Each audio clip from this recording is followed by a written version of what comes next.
who's got the upper hand when it comes to motivation from the last game? Motivation might not be the word, but I'm like the X factor stuff. Because for Detroit, this is a bunch of the same guys that went up there last year and played a Green Bay team that had everything to play for, and the Lions still won. They've got that confidence. They know they can do it. They will be more comfortable in the environment knowing that they've already done this. I mean, it's not the exact same team, but there's a lot of similar parts. They can go in with a degree of confidence. Green Bay, I would imagine, has a pretty decent revenge factor. Certainly that stuff matters to fans. And certainly that stuff gets played up in the media. But I don't know how much it matters to the teams. I think it does. I tend to think that kind of stuff matters more for like the teenagers, the college kids. When you're playing in college, if somebody disrespects you or you get a chance at revenge, I tend to think that those things, the adults, meaning the coaches, really manipulate information to try and get their kids all worked up to be playing, frothing at the mouth when they take the field. And typically people say, after the first 2 or 3 snaps, none of that matters. Like you're jacked up. But then you just kind of settle down and play football. But do you think it matters to Green Bay that Detroit's a team that knocked them out of the playoffs last year? That Detroit's a team that celebrated on their field? It should. That Detroit actually seemed to embrace ruining their playoff chances? It should. I think you use anything as motivation when you get to this level.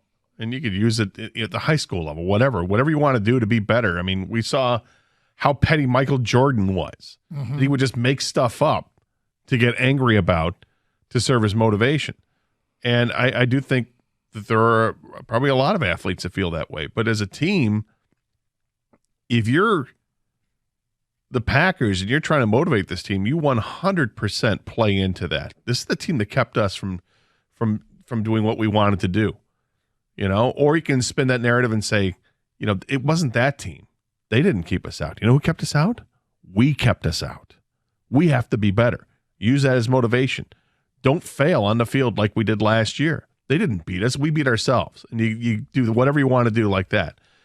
As far as what do I think, which team has the bigger motivation to do it, because they changed quarterbacks and because it's so early in Jordan Love's tenure as a starting quarterback, I feel like it's just a little bit too early for this to be that kind of, hey, this is the game that's going to put them on the map because it's the 4th game of the season. If they hadn't played the Lions until week 8 or week 9, I think maybe it's a different story. The Lions played the Vikings twice way late in the year.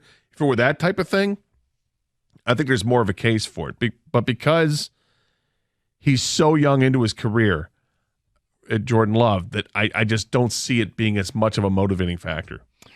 Yeah, and motivation's probably the wrong word. I guess because I think the Lions do take confidence up there, and I do think that Green Bay looks at revenge. Like I think both things can be true. It's just do either of them impact the game?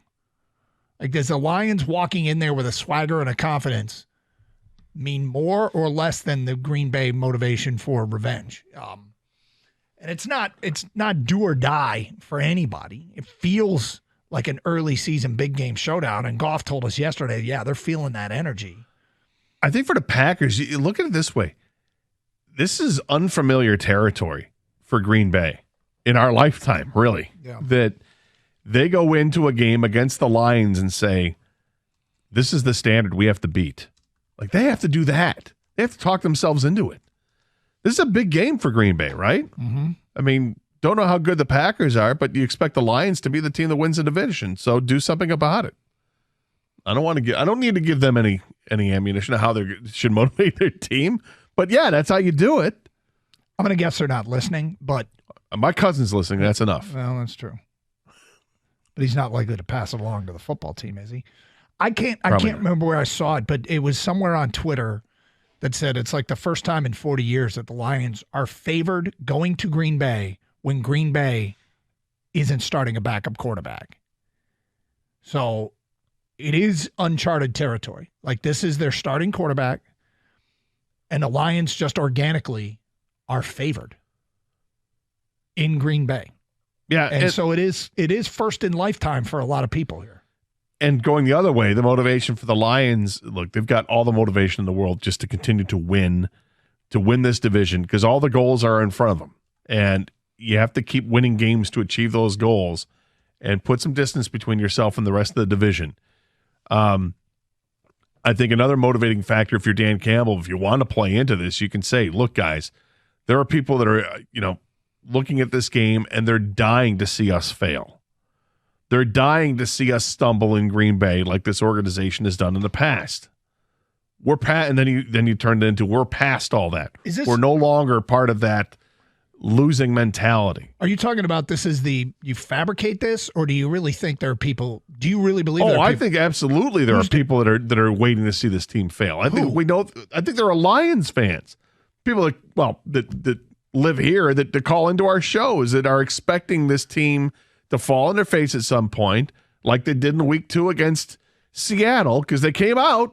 They were talking a big game last week, right before the Atlanta game. And I think if you go and stumble in Green Bay, that those people are going to come out of the woodwork, and maybe even more so, because they'll start viewing Green Bay as a real threat again. That's and you don't want to get there. I guess we have a bit of a disagreement. I think even the people that are expecting the team to lose and to let them down aren't rooting for it. I don't think well, some people are. I think there are some miserable. There are some miserable people out there. Some miserable people out there that would like to see. And then there's also a large percentage of people, maybe not a large percentage, but there's a percentage of people out there that are still like the wait and see approach, right? Yeah. And the wait and see is wait and see if they lose, and when they lose and who they lose to, when do they lose to them, pounce and say, "Yep, here we go again," because they're not buying in until there's a percentage of people that says they're not going to buy in until the Lions win a playoff game, period. But yeah, this fan base is bruised, right? As much as we feel like that everybody's on the hype train, it's not 100% that are on the hype train. Well, there's probably, 70% are on the hype train. You got another 20% that are not going to buy it until you show me, and then you've got the rest of it that's right? Like, you guys suck and whatever. We understand why. I think nationally, though, at some point, the Lions, if this keeps up, okay, if they keep playing and they keep winning, I think the probability of the Lions crossing over and starting to irritate people will absolutely happen. I don't know when that happens, but I think that happens at some point.